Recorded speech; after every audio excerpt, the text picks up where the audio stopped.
Il est 18h30 sur Aloula et c'est le journal à la une ce soir. Covid-19, la vague Omicron explose les chiffres. Plus de 2700 nouvelles infections ces dernières 24 heures. Une flambée qui s'accompagne d'une montée en flèche des cas admis en réanimation et en soins intensifs. Elle met à mal le fonctionnement de ces services d'urgence. Nous le verrons ce soir au CHU Ibn Sina de Rabat. Foot, demain, l'équipe nationale croisera le fer avec le Malawi. Un match très attendu. Nous ferons le point dans notre chronique quotidienne de la CAN.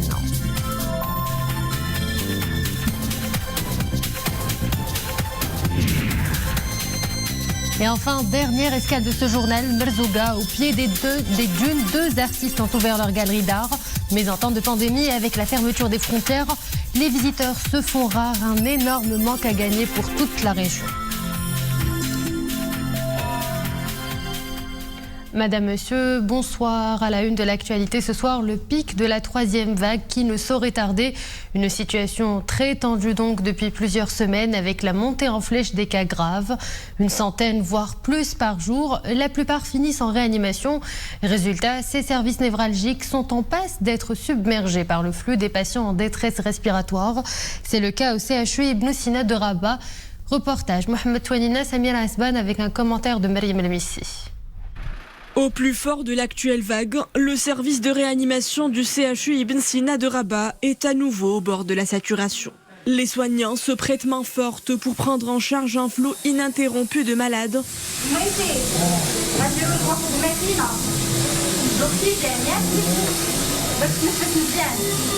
Sur les 26 patients admis, 90% sont âgés et non vaccinés. Le service est sous tension. On enregistre tous les jours de nouvelles entrées. Ce qui fait surtout monter notre angoisse, c'est la peur de perdre des malades que nous côtoyons au quotidien.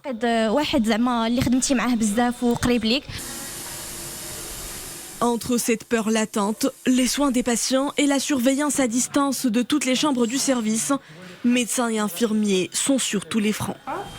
Mais ça fait 2 ans qu'il est dans cet état. Visiblement, la vague Omicron n'est pas moins agressive que Delta.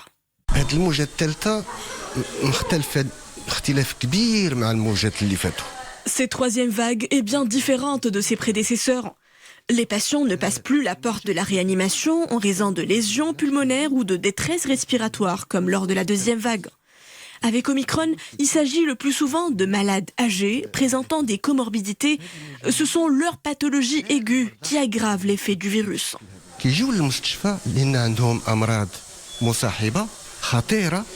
Avec un temps d'hospitalisation souvent plus long, une unité supplémentaire de réanimation vient d'ouvrir ses portes il y a 3 jours. Et déjà, tous les lits sont occupés. Ici, la décrue épidémique se fait plus que jamais attendre. Et le variant Omicron se propage très rapidement, on le sait, on le voit chaque jour. Et au moment où on attend le pic de cette nouvelle vague, voilà qu'un sous-variant d'Omicron pointe son nez. De quoi s'agit-il au juste? Est-il plus ou moins virulent? Pour nous éclairer ce soir avec nous en direct, Dr Taïb Hamdi, bonsoir. Vous êtes médecin, chercheur en système politique de santé.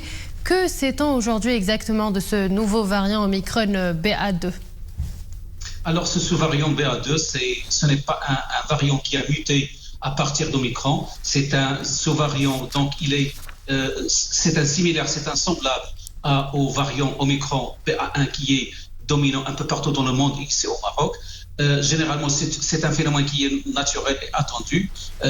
Les variants, quand ils apparaissent, il y a d'autres variants sur la même lignée qui ont de petites différences, qui ne font pas une grande différence pour la pandémie. Mais cette fois-ci, malheureusement, avec ce BA2, on a constaté qu'il est plus transmissible. On n'a pas encore de chiffres exacts, mais on a des indicateurs. Primo, il est apparu en fin décembre, déjà il est présent dans 40 pays, donc c'est un premier indicateur. 2, au Danemark et en Inde, en l'espace de 3 semaines, il est devenu majoritaire. 3, dans les pays où la vague d'Omicron devait connaître une décrue, malheureusement ça a repris avec le BA2. Donc c'est un sous-variant qui est plus transmissible et ce qui fait parler de lui. Ceci dit, c'est plutôt, il faut rester vigilant, plutôt que de s'inquiéter de ce sous-variant. Il faut rester vigilant, bien sûr, mais ne pas trop s'inquiéter. Et docteur, le sous-variant BA2 pose, paraît-il, quelques problèmes de suivi par la PCR. Comment savoir s'il s'agit d'Omicron ou de l'un de ces sous-variants? Effectivement, pour le diagnostic de l'infection, la PCR, il est tout à fait valable pour savoir est-ce que cette personne, est-ce qu'elle est infectée par le coronavirus, oui ou pas, c'est valable. Mais la PCR de criblage, c'est une méthode intermédiaire entre la PCR normale qui ne fait pas la différence entre les variants et le séquençage qui fait la cartographie exacte des virus. Cette PCR de criblage pose malheureusement actuellement un problème. Il n'arrive pas à détecter spécifiquement ce variant, ce nouveau sous-variant BA2, mais déjà les kits ils sont en place. Le séquençage existe. Au Maroc, on fait beaucoup de séquençage, donc on arrive quand même à suivre l'évolution de ce nouveau, de ce sous-variant. Et est-ce que ce nouveau sous-variant est contré par l'immunité acquise par les vaccins, notamment ceux administrés au Maroc? Effectivement, donc il y a des choses. On a remarqué que même si en Inde, en Danemark, il y a une reprise de l'épidémie avec ce nouveau sous-variant, il n'y a pas de virulence plus remarquée par rapport à Omicron original, je dirais, entre guillemets. Pareil pour l'échappement immunitaire, les experts ne s'attendent pas à ce que ce sous-variant ait un échappement plus particulier, plus différent que Omicron. C'est pourquoi il est plus transmissible, c'est vrai. Il va peut-être faire augmenter un peu les cas, peut-être un pourcentage dans les cas de réanimation, mais il ne va pas quand même affecter toute une pandémie. Ce ne sera pas une évolution dramatique dans la pandémie. Donc, il faut rester vigilant, il faut se vacciner, il faut respecter les mesures barrières, mais on va passer ce pic d'Omicron et de BA2, même s'il touche tous les pays. Professeur, je vous remercie pour toutes ces explications. Je rappelle que vous êtes médecin et chercheur en système et politique de santé. Et puis, cette bonne nouvelle annoncée par l'OMS, l'Organisation mondiale de la santé, se dit optimiste. 2022 peut être l'année où le monde met fin à la phase aiguë de la pandémie. Mais le directeur général de l'OMS souligne qu'il est dangereux de supposer que le très contagieux Omicron serait le dernier variant. Actuellement, alerte l'OMS, dans le monde, les conditions sont idéales pour que d'autres variants émergent, y compris des variants plus transmissibles et plus virulents. Le bilan journalier des nouvelles infections au Maroc totalise aujourd'hui 2750 nouveaux cas d'infection, 35 nouveaux décès, une nette hausse des cas sévères ou critiques avec 133 nouvelles admissions, dont 25 sous intubation.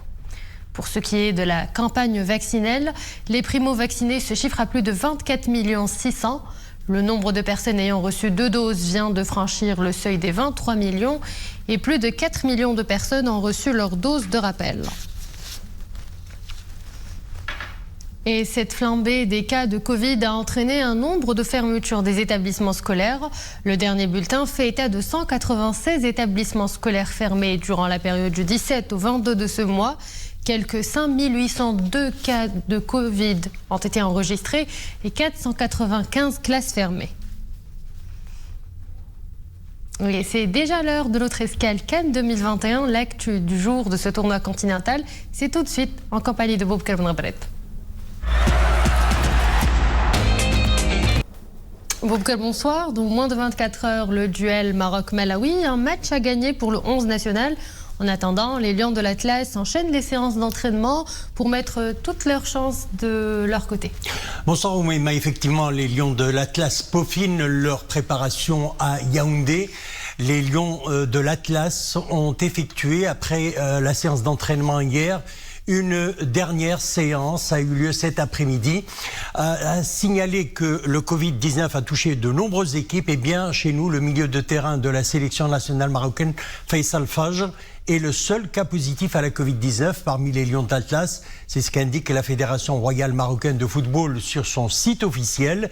Les joueurs de la sélection nationale ont effectué d'ailleurs hier en matinée un test de dépistage de la Covid-19 avant le match face au Malawi. Ces tests se sont révélés négatifs, à l'exception donc de celui de Faisal Fajr. Les Lions de l'Atlas ont donc entamé il y a 1 heure leur dernière séance d'entraînement marquée notamment par le retour du gardien de but Yassine Bounou. Plus tôt dans la journée, le sélectionneur national Wahid Halilovic a donné une conférence de presse. Le sélectionneur national fait savoir qu'il œuvre à installer un esprit de groupe et miser sur le collectif plutôt que sur l'individuel. Nous l'écoutons. Dans cet esprit collectif, c'est envie, ambition. Après, il y a des joueurs qui ont moins faim. Là, il faut vraiment venir pour chercher ce trophée avec cette combativité, solidarité, abnégation, souffrance. Vous savez, sur 32 degrés ou quand il est comme ça, mais il y a souffrance aussi physique. Et quand tout le monde est dans un même état comme ça, même si vous n'avez pas de très grand nombre individuellement de votre équipe, vous pouvez aller très loin.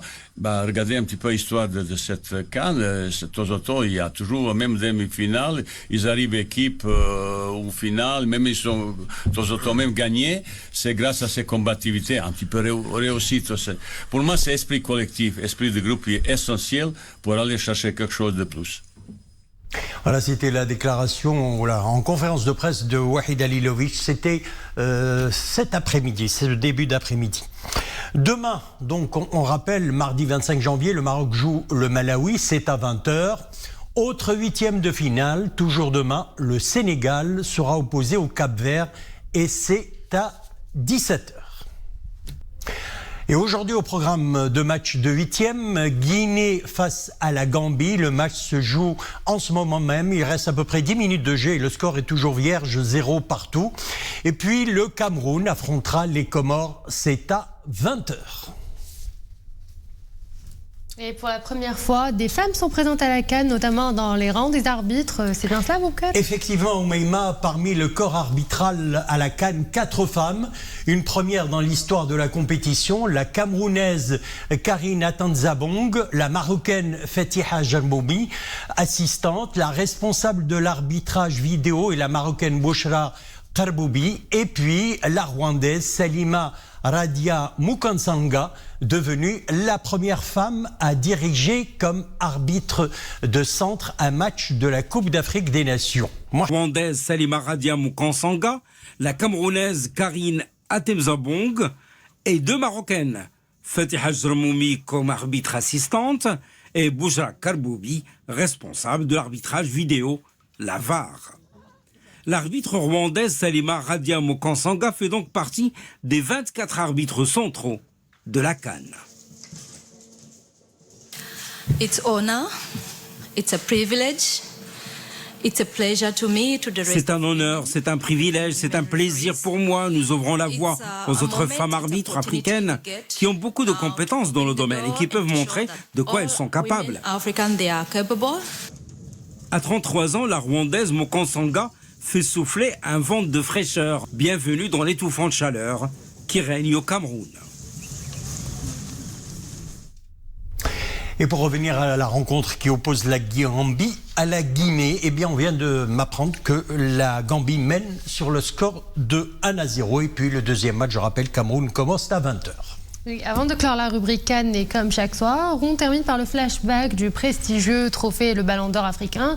Ce soir, vous nous présentez, Boubkar, un ex-footballeur devenu homme politique au Libéria, une reconversion inédite pour George Weah.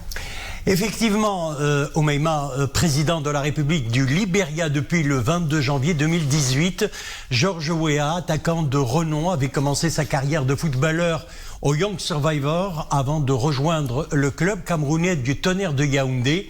Alors qu'il n'a que 22 ans, il rejoint l'équipe de l'AS Monaco en 1998. Il décroche la Coupe de France en 1991 face à l'Olympique de Marseille. En 92, il rejoint le Paris Saint-Germain. En 1995, il signe à l'AC de Milan. En 2000, il rejoint Chelsea et passe par plusieurs autres clubs européens. En 1996, il est élu 2e meilleur footballeur de l'année FIFA. Et puis en 1989 et en 1994, il est consacré Ballon d'Or africain.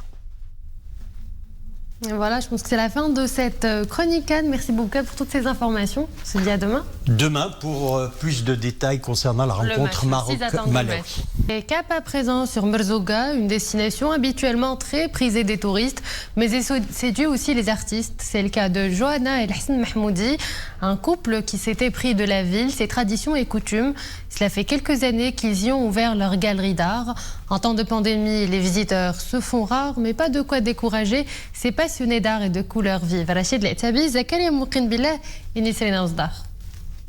Dans son atelier de travail, Hassan Mahmoudi peaufine une œuvre picturale dédiée à la passion du football.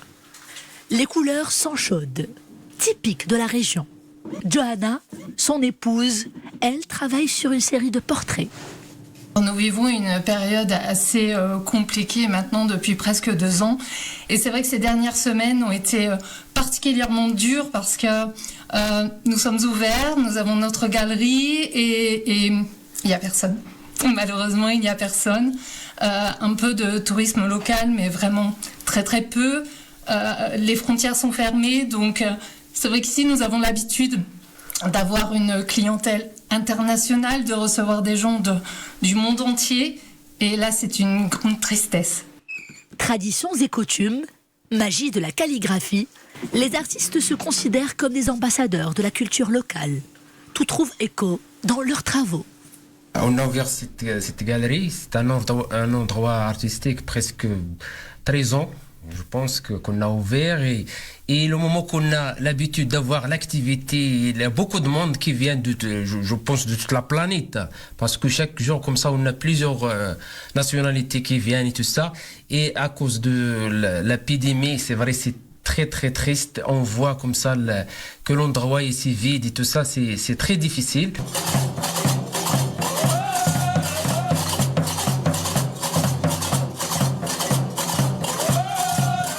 Avant la pandémie, cette galerie recevait beaucoup de visiteurs, avides de connaître la région et ses spécificités. Aujourd'hui, plus de visiteurs ou presque. Nos 2 artistes tiennent bon, pinceau à la main. Et voilà, c'est la fin de cette édition. Merci à vous de l'avoir suivi. Excellente soirée sur Aloula. À demain.